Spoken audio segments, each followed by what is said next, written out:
Heading लगाइएगा register में आज balance sheet statement prepared with a view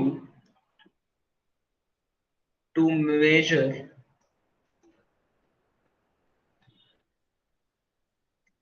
exact financial position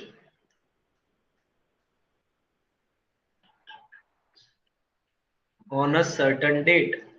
एक दिन जब हम हमारे फाइनेंशियल पोजीशन पता लगाते हैं तो उसको कहते हैं बैलेंस शीट। एक ऐसा स्टेटमेंट जो आपको बताता है कि आपकी फाइनेंशियल पोजीशन क्या है, तो ऐसी चीज को हम बुलाते हैं बैलेंस शीट। बैलेंस शीट में दो नाम आते हैं। सबसे पहला तो आता है एसेट और दूसरा आता है लायबिलिटी।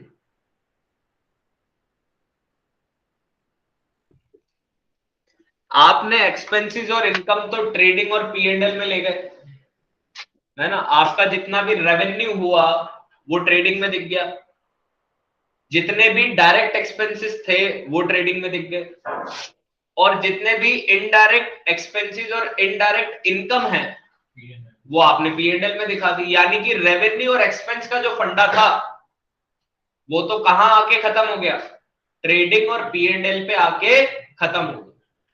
तो इसके अलावा जो अकाउंट बचते हैं वो तीन बचते हैं, असेट, लायबिलिटी और कैपिटल। भाई अमेरिकन अप्रोच के हिसाब से अगर अपन देखें तो 5 अकाउंट होते हैं, असेट, लायबिलिटी, रेवेन्यू, एक्सपेंस और कैपिटल।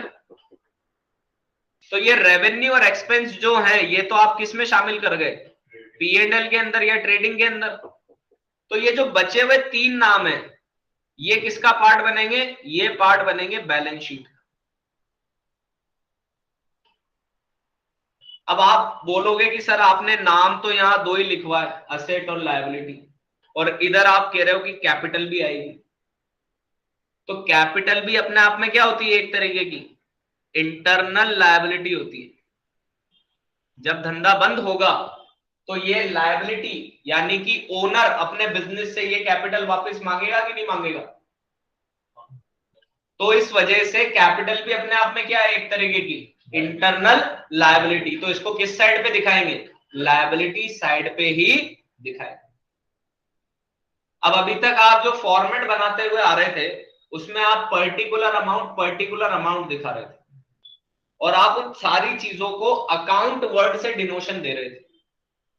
लेकिन मैंने बैलेंस शीट में अकाउंट वर्ड लिखा है कि स्टेटमेंट वर्ड लिखवाया, स्टेटमेंट। तो कभी भी ये गलती मत करना कि आप ये लिख दो बैलेंस शीट अकाउंट।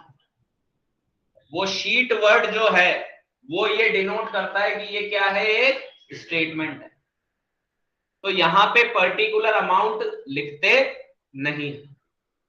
तो यहां पे क्या लिखते हैं, यहां पे लिखते हैं लेफ्ट साइड पे लायबिलिटीज और राइट साइड पे असेट्स, बस। और नाम में क्या है इसके, बैलेंस, यानी कि दोनों साइड ऑटोमेटिकली क्या हो जानी चाहिए, बैलेंस। ये एक पॉइंट और लिख लो, इट बैलेंस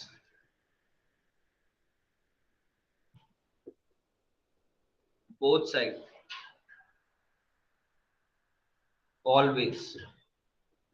दोनों साइड हमेशा बैलेंस रहेगी, आपको बैलेंस करने की जरूरत नहीं पड़ेगी।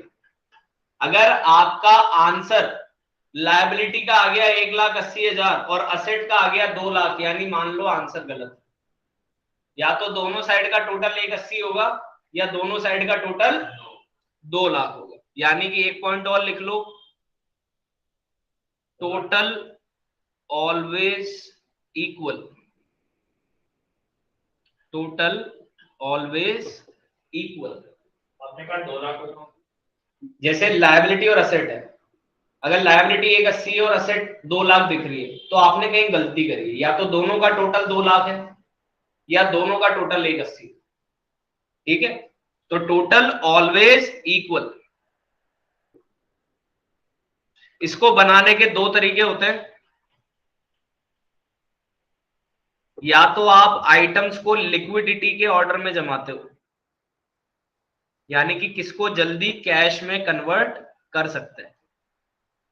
या तो आप आपकी आइटम लिस्ट किस सीक्वेंस में जमाओगे, लिक्विडिटी में, या फिर आप आपके आइटम्स की लिस्ट जमाओगे परमानेंस पे, कौन सा आइटम ज्यादा परमानेंट हमारे पास सोर्स में रहता है। यानी या तो लिक्विडिटी में या लिक्विडिटी का वर्जन अपोजिट कर दो तो फिर वो कौन सा वर्जन बन जाएगा, परमानेंस वाला। ठीक है। अब वैसे आपके लेवल पे कोई ये ऑर्डर चेक नहीं करता, लेकिन टीचर अगर सनकी निकले तो वो ये चेक करके भी मार्क्स काट सकता है कि आपने लिक्विडिटी ऑर्डर फॉलो किया था, फिर आपने बाद में परमानेंस लगा दी। क्या वो ये कह देगा आपने शुरुआत परमानेंस से करी थी, फिर ये लिक्विड आइटम ऊपर कैसे आ गई। तो मैं आपको लिक्विडिटी के ऑर्डर के हिसाब से पूरी बैलेंस शीट दिखा दूंगा। अगर आप परमानेंस करना चाहते हो तो उसका फंडा उल्टा कर देना, जो सबसे आखिर में लिखा है उसको सबसे पहले लिख दो। ठीक है। बैंक, बैंक के बाद लिक्विड होता है हमारे डेटर, ये एसेट की लिस्ट बता रहा हूं। डेटर के बाद और लिक्विड होता है हमारा स्टॉक, है ना। तो इस तरीके से आइटम जमता है। चलिए तो फॉर्मेट ड्रॉ कर ले एक बार बैलेंस शीट अपन रजिस्टर में। हेडिंग लगाइए रजिस्टर में, balance, format of balance sheet.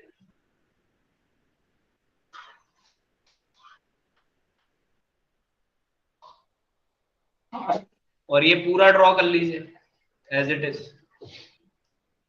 और इस फॉर्मेट के लिए लिख लेना ये कौन से ऑर्डर से है, लिक्विडिटी के ऑर्डर से। अगर परमानेंस करेंगे तो सबसे पहले लायबिलिटी में बैंक ओवरड्राफ्ट की जगह आ जाएगा कैपिटल, और कैपिटल के बाद आएगा लॉन्ग टर्म लोन, फिर लॉन्ग टर्म लोन के बाद अनसिक्योर्ड इनकम, फिर आउटस्टैंडिंग, फिर क्रेडिटर, फिर बिल्स पेबल, फिर बैंक ओवरड्राफ्ट। परमानेंस के ऑर्डर से देखेंगे तो असेट में सबसे पहला नाम कैश की जगह आएगा, फिर goodwill, patent, land and building, plant and machinery, motor vehicle, furniture fixture, long term investment, accrued income, prepaid expense, closing stock, debtor, short term investment, BR, cash at hand, cash at bank. Closing stock कहां था, particular के बाहर, particular के बाहर, trial balance के बाहर था। तो जब ट्रायल बैलेंस के बाहर रहता है, पर्टिकुलर से बाहर रहता है, तो आप देखोगे कि क्लोजिंग स्टॉक दो जगह दिख रहा है, एक तो ट्रेडिंग अकाउंट में और दूसरा कहां दिख रहा है, बैलेंस शीट के अंदर। ये सारे नाम वैसे बेसिक इंफॉर्मेशन आपने पढ़ रखी है, बेसिक अकाउंटिंग टर्म्स जो थे सेकंड चैप्टर के, उनमें सारी यही चर्चाएं हुई है ना। लेकिन फिर भी अपन एक बार और डिस्कशन ले लेते हैं इनका। आपको सबसे पहले दिख रही है करंट लायबिलिटी, ऐसी लायबिलिटी जो कितने साल तक की होती है, 1 साल तक की होती है। तो सबसे पहला वर्ड बैंक ओवरड्राफ्ट। अगर आप आपके अकाउंट से ज्यादा पैसा विड्रॉ कर लेते हो, आपकी लिमिट से ज्यादा, तो मेरे खाते में रखे हुए हैं 1 लाख और मैंने विड्रॉ कर लिए 1,30,000, तो बैंक ओवरड्राफ्ट कितने का हो गया, ठीक है। दूसरा बिल्स पेबल। बिल्स पेबल का मतलब ये मनन है, ये मनन है, ये उदय है। उदय ने मनन से 50,000 का सामान खरीदा। जब पेमेंट देने की बात आई तो उदय ने कहा 2 महीने बाद दूंगा। तो मनन ने एक बिल ड्रॉ कर दिया और इस बिल पे साइन करवा लिए, किसके, उदय के, और एक साइन इसने कर दिए अपने खुद के। और इस बिल की एक कॉपी तो किसको दे दी, उदय को, और इस बिल की एक कॉपी खुद ने रख ली अपने पास। तो ये जो बिल है ये उदय के लिए तो क्या काउंट होगा, बिल्स पेएबल, और यही बिल मनन के लिए क्या होगा, बिल्स रिसीवेबल। तो जब 2 महीने पूरे हो जाएंगे तो फिर उदय मनन को पेमेंट कर देगा। अब इसमें भी बहुत सारे कहानी के ट्विस्ट है, पैसा नहीं दे पाए तो बिल आगे बढ़ा दे, तो बाउंस हो जाए, तो बैंक से करवा के ले आए, तो वो सब उस चैप्टर में बात करेंगे। लेकिन फिलहाल शब्द समझाना था, शब्द समझ में आ गया। जब कोई माल उधार पे लिया जाता है और उसका बिल तैयार करवा लिया जाता है जिसपे ड्यू डेट लिखी होती है, कि इतने दिन बाद पेमेंट करेंगे, तो फिर ऐसा बिल्स पेबल या बिल्स रिसीवेबल बन जाता है बायर और सेलर के नजरिए से। तो यहाँ पे जो हमें बिल्स पेबल दिख रहा है, यानी कि हम कोई माल उधार में लेके आए। अगर बिल नहीं है, नाम पे ही उठ के आ गया, तो उसके लिए क्या वर्ड इस्तेमाल होता है? Creditor. Outstanding expense, outstanding expense का सबसे बढ़िया एग्जांपल है आपका न्यूज़पेपर वाला। आप हर साल क्या पूरे महीने, एक महीने तक घर पे पेपर मंगाते हो, पर एक महीना पूरा होने के बाद, जब एक महीना पूरा हो गया, आप पेमेंट उसको एक महीने बाद पे करते। तो आउटस्टैंडिंग का मतलब है एक तरीके से बाकी। ऐसा ऐसा एक्सपेंस जो अभी पेड नहीं हुआ है। तो इस साल अगर कुछ ऐसे हिसाब रह गए, जैसे कि ये एकाग्र मेरे यहाँ पे काम करता है और इसकी सैलरी हर महीने की 6,000, ठीक है। अब मैंने इसको इस महीने इस साल भर में 66,000 ही दिए, तो अगर 6 को 12 से मल्टीप्लाई करें तो होता कितना? 72। लेकिन दिए कितने इसको? तो इस हिसाब से इसको और कितने देने बाकी रह गए? अब देने बाकी रह गए तो जब दूंगा तब भी लिख सकता हूं, लेकिन इस साल का हिसाब इस साल के अंदर एक बार होगा, ताकि अगले साल ये पता चल सके कि पिछले साल का कितना उधार है। ठीक है, कंसिस्टेंसी कंसेप्ट उसमें आओ, अकाउंटिंग कंसेप्ट। इस साल का हिसाब इस साल करेंगे अक्रूवल बेसिस। तो फिर ये 6,000 रुपया जो बाकी रह गया, ये कहां पे दिख जाएगा? आउटस्टैंडिंग में दिख जाएगा। अनअर्न्ड इनकम, ऐसी इनकम जो कमाई नहीं है और आ गई, तो वो लायबिलिटी बन जाती है। जैसे कि उदय ने 12th की फीस 11th में जमा करा दी। फीस तो किसकी है? 12th की। और जमा कब करवा दी? यानी कि मैंने तो पढ़ा ही नहीं अभी, फिर भी फीस आ गई। तो अब ऐसी फीस मेरे लिए क्या ट्रीट करूंगा मैं इसको? लायबिलिटी। अब मैं इसको मना नहीं करने का, अब मुझे अगले साल इसको फिर 12th पढ़ानी पड़ेगी। इसको अपन एक तरीके से इनकम रिसीव्ड इन एडवांस के नाम से भी देख सकते हैं।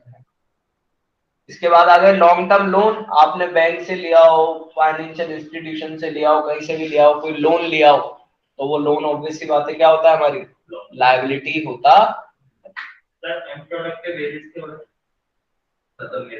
अनप्रोडक्टिव वेजेस जो प्रोडक्शन के नहीं है लेकिन दिया P&L में करेंगे ना, एक्सपेंस है। ठीक है, अब अगला नाम आया कैपिटल। अब कैपिटल की कहानी समझना। आपने P&L से तो लाए आप आपका नेट प्रॉफिट।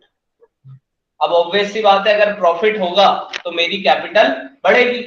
तो बढ़ेगी कब? जब वो प्रॉफिट कैपिटल में ऐड होगा। तो नेट प्रॉफिट को तो कैपिटल में करना।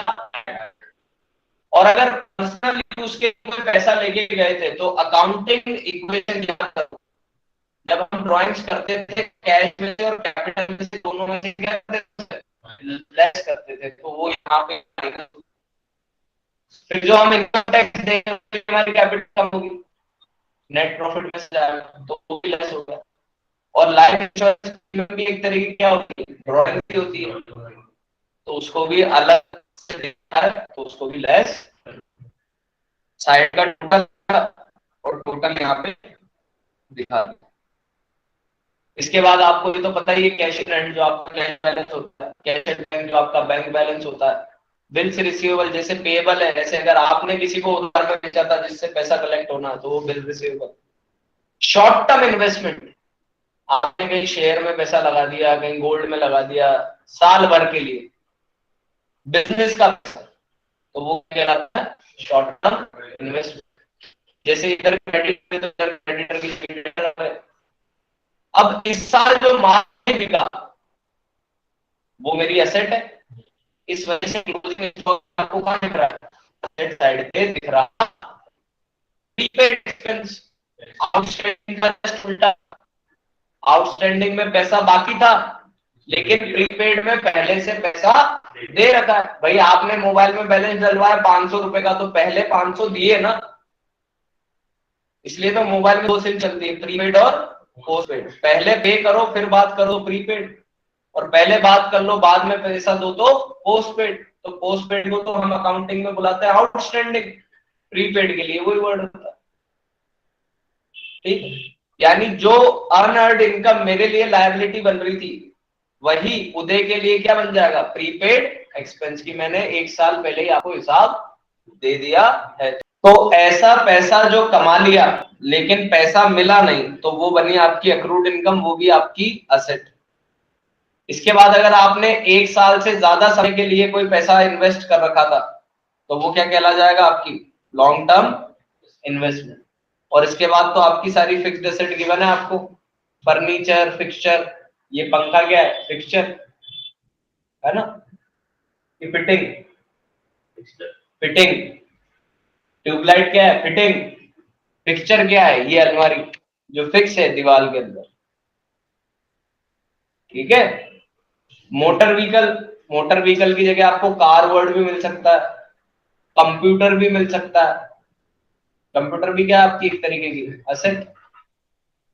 ठीक है, तो कुछ वर्ड ऐसे जो इसमें नहीं है लेकिन आ जाए तो फिर आपको क्लासिफाई करना आना चाहिए कि ये असेट है, लायबिलिटी है, रेवेन्यू है, कैपिटल है कि एक्सपेंस। अब इसके बाद आते हैं अब हाउ टू अटेम्प्ट क्वेश्चन। ये सबसे जोरदार सवाल है जो आपको लिखना है। क्वेश्चन है हाउ टू अटेम्प्ट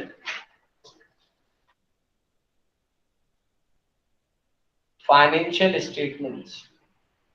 तो जब ये फाइनेंशियल स्टेटमेंट वर्ड आ रहा है, यानी कि आपको उस एक ही क्वेश्चन के अंदर ट्रेडिंग अकाउंट भी बनाना है, P&L भी बनाना है, और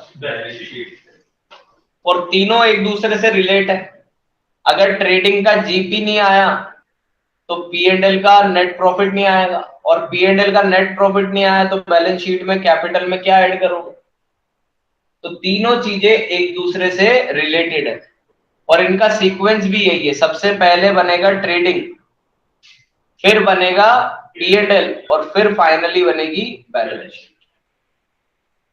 ये तो आंसर का पहला पॉइंट बना है। सबसे पहले ट्रेडिंग बनाना है, फिर P&L बनाना है, फिर बैलेंस शीट बनानी है, और इसी सीक्वेंस में रखना है। यूं नहीं पहले बैलेंस शीट बनाने भग जाओ। ठीक है, अभी आगे एडजस्टमेंट भी पढ़ेंगे, इसका एक चैप्टर और है अभी। ये तो बच्चा है, पिताजी आने अभी बाकी है। इसमें तो आपको आउटस्टैंडिंग एक्सपेंस शब्द लिखा हुआ मिलेगा, उसमें पता लगाना पड़ेगा। चलिए, दूसरी चीज जो ध्यान में रखनी है,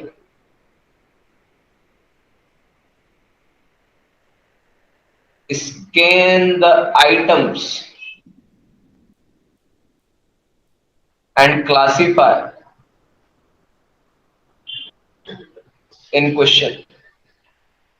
क्वेश्चन में जो आपको सारे आइटम्स दे रखे हैं उनको स्कैन करने का मतलब नजर से दौड़ा के क्लासिफाई करना है कि ये ट्रेडिंग का है, ये P&L का है, और ये बैलेंस शीट का। ट्रेडिंग में आइटम आपका ओपनिंग, आपका क्लोजिंग, आपकी परचेज, आपकी सेल्स, और आपके डायरेक्ट एक्सपेंस। P&L में indirect expense and incomes.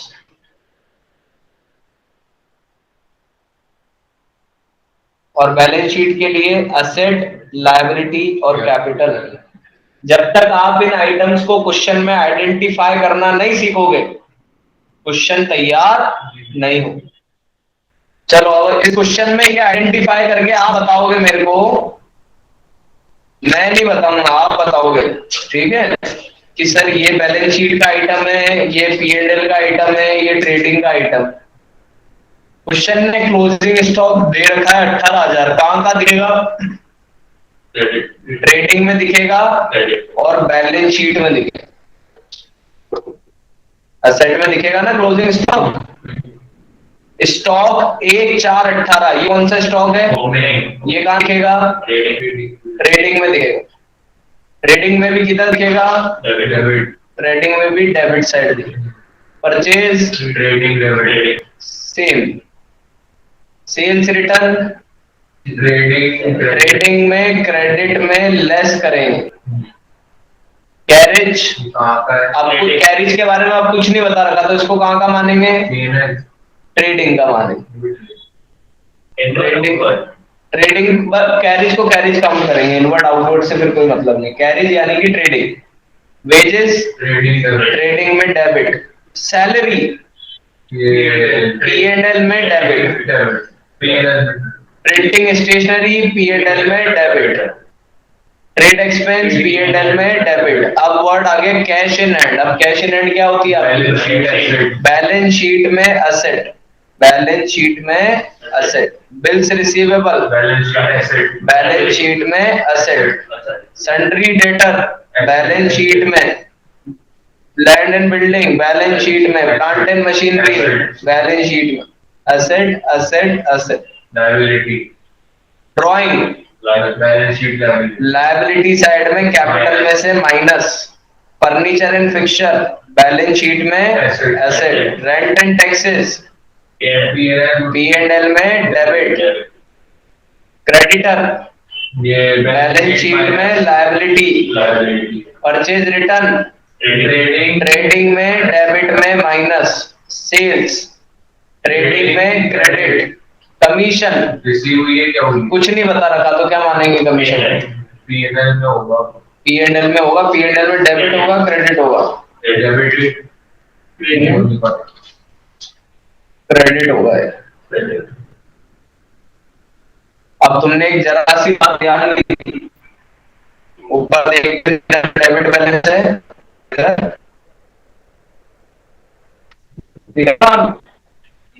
Credit balance. ये कमीशन कौन सा है? यानी ये डेबिट और क्रेडिट बैलेंस के नाम से है, यानी कि ये ट्रायल बैलेंस। कैपिटल दे दी। कैपिटल कहाँ जाएगा? Balance sheet. बैलेंस शीट में लायबिलिटी। बैलेंस शीट में लायबिलिटी और बैंक क्या करना है? इसको फॉर्मेट के खांचे में जमाना है। ट्रेडिंग बनाओगे तो ट्रेडिंग बना के आपको प्रॉफिट रिसीव होगा। ग्रॉस 33,000 का आपका जीपी आएगा और फिर आप नेट प्रॉफिट निकालोगे तो नेट प्रॉफिट आएगा 15,600 का। और फिर आप जब बैलेंस शीट का टोटल लगाओगे तो बैलेंस शीट का टोटल दोनों साइड का आएगा 1,12,100 रुपये। ये तीनों आंसर लिख लो और घर से क्वेश्चन कंप्लीट करके ये तीनों आंसर मैच करके मेरे को सॉल्यूशन भेजो इस क्वेश्चन का कि सर ये काम हमारा कंप्लीट हो गया है।